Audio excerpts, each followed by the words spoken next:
उस रात राजा अर्जुन सेन अपनी रानी की चिता के सामने बैठा था। आग जल रही थी, दरबारी रो रहे थे, पूरा राज्य शोक में था। लेकिन राजा की आंखें सूखी थीं, एक भी आंसू नहीं, क्योंकि वो रानी से प्रेम नहीं करता था और यही उसका सबसे बड़ा दर्द था। वो एक ऐसे इंसान की चिता के सामने बैठा था जिसने उससे बेपनाह प्रेम किया था और उसने कभी वो प्रेम लौटाया ही नहीं, क्योंकि उसका दिल पहले से किसी और का था, किसी ऐसी का जो इस दुनिया की थी ही नहीं। 7 साल पहले की बात है। राजा अर्जुन सेन अपने घोड़े पर अकेला जंगल में निकला था, बिना सेना के, बिना किसी को बताए। वो उन दिनों बहुत थका हुआ था। राज्य का बोझ, दरबार की चालबाजियां, मां की बीमारी, सब कुछ एक साथ टूट पड़ा था उस पर। वो जंगल की उस झील पर रुका जहां कोई नहीं जाता था। पानी बिल्कुल शांत था, इतना साफ कि तारे उसमें दिखते थे। राजा घोड़े से उतरा और झील के किनारे बैठ गया।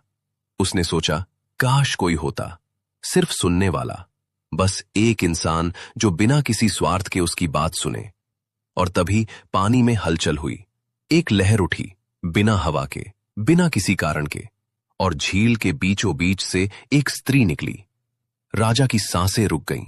वो स्त्री पानी के ऊपर खड़ी थी। उसके वस्त्र भीगे नहीं थे, उसके बाल हवा में नहीं थे, वो स्थिर थे, जैसे समय रुक गया हो। उसकी आंखें सुनहरी थीं और उसके चेहरे पर एक भाव था जो राजा ने कभी नहीं देखा था किसी के चेहरे पर, करुणा। उसने पूछा, तुम रो क्यों नहीं रहे राजन? राजा ने चौंक कर पूछा। तुम कौन हो? उसने कहा, मेरा नाम उर्वी है और मैं जानती हूं कि तुम्हारे अंदर कितना दर्द है, लेकिन तुमने उसे इतनी गहराई में दफना दिया है कि खुद तुम्हें भी नहीं पता वो कहां है। राजा उस रात वहां से हिला नहीं और उर्वी ने उसे सुना, पूरी रात, बिना एक शब्द बोले, बस सुनती रही। यही वो पल था जब राजा को पहली बार लगा, जिंदगी में किसी का होना क्या होता है। वो मिलते रहे, हर अमावस की रात, उसी झील पर, उसी जगह। उर्वी ने कभी नहीं बताया कि वो कहां से आती है और राजा ने कभी नहीं पूछा, क्योंकि उसे डर था, अगर पूछा तो शायद वो आना बंद कर दे। महीनों बाद एक रात उर्वी ने खुद बताया। उसने कहा, अर्जुन, मैं इस धरती की नहीं हूं, मैं स्वर्ग की अप्सरा हूं। इंद्रलोक में मेरा स्थान है, मुझे यहां नहीं आना चाहिए। राजा ने पूछा, तो फिर आती क्यों हो? वो चुप रही। राजा ने धीरे से कहा, क्योंकि तुम भी अकेली हो। उर्वी की आंखें भर आईं। उसने कहा, हां, स्वर्ग में सब कुछ है, संगीत है, नृत्य है, सुंदरता है, लेकिन वहां कोई मुझे मेरे नाम से नहीं बुलाता। वहां मैं बस एक अप्सरा हूं, एक भूमिका। यहां तुम उर्वी हो। उसने सिर हिलाया। राजा ने कहा, तो यहीं रहो।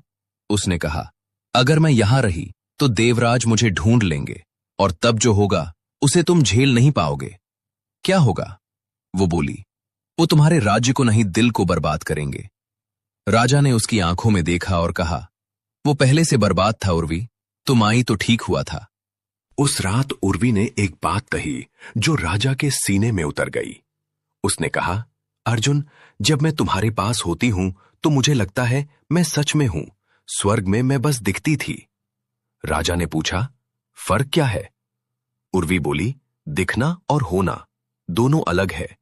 यह सुनकर राजा को अपनी मां की याद आई, जो कहती थी, बेटा, जिसके लिए तू जरूरी हो जाए उसे कभी मत छोड़। और उस रात राजा को पहली बार लगा वो उर्वी के लिए जरूरी है। लेकिन समय के साथ राज्य का दबाव बढ़ता रहा। दरबारियों ने राजा को घेरा।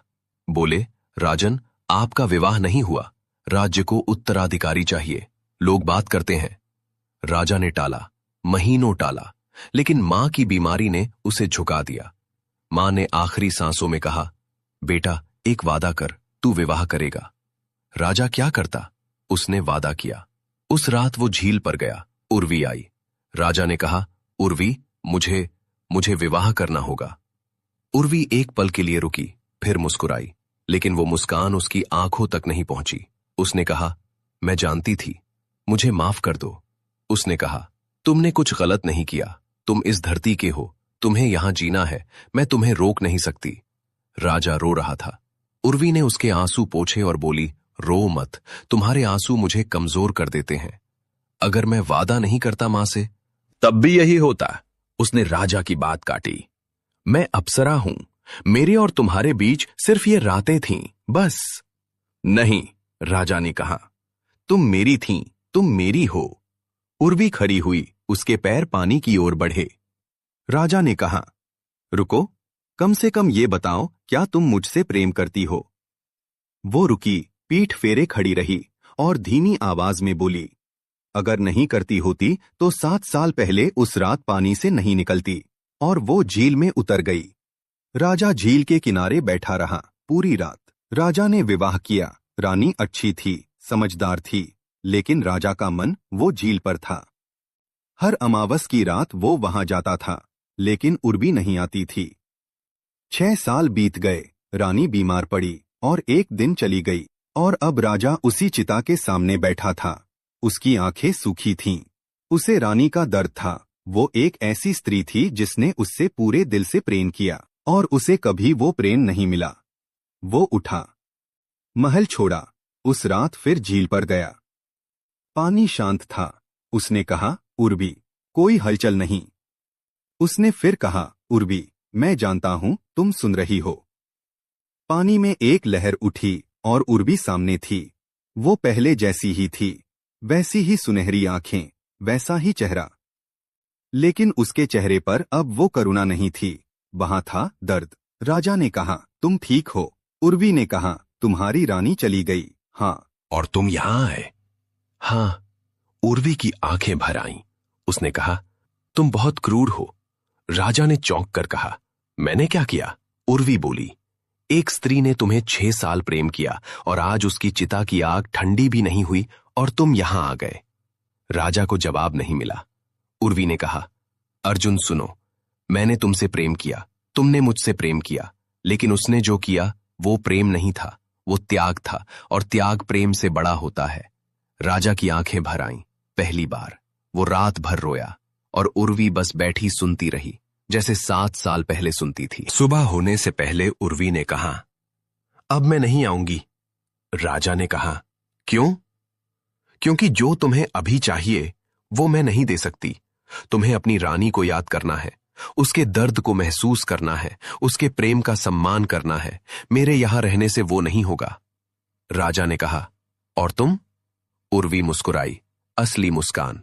उसने कहा, मैं ठीक हूं, क्योंकि मुझे पता है इस धरती पर एक इंसान था जिसने मुझे उर्वी की तरह देखा, सिर्फ अप्सरा की तरह नहीं। वो हमेशा रहेगा। उर्वी पानी में उतरने लगी। राजा ने कहा, उर्वी। वो रुकी। क्या मुझे अपनी रानी को बताना चाहिए था कि मेरा दिल कहीं और था? उर्वी ने पलट कर देखा और बोली, उसे पता था। राजा का दिल डूब गया। क्या? उर्वी ने कहा, 6 साल पहले जब तुम पहली बार हर अमावस को गायब होने लगे, वो समझ गई थी, लेकिन उसने कभी नहीं पूछा, क्योंकि उसे तुम्हारा दर्द पता था और वो उस दर्द की दुश्मन नहीं बनना चाहती थी। राजा के घुटने कांप गए, आंसू रुके नहीं। उर्वी बोली, इसीलिए कह रही हूं, उसका सम्मान करो, उसके प्रेम को याद करो, मुझे नहीं। और वो पानी में समा गई। राजा अर्जुन सेन उस झील के किनारे बैठा रहा। चिड़ियां गाने लगी और राजा को पहली बार रानी के चेहरे की वो मुस्कान याद आई जो वो हर सुबह देती थी, बिना कुछ मांगे। उसने मन में कहा, माफ कर दो। उसे नहीं पता था वो जवाब सुन पाएगा या नहीं, लेकिन हवा ने एक बार उसके कंधे को छुआ, बस एक बार।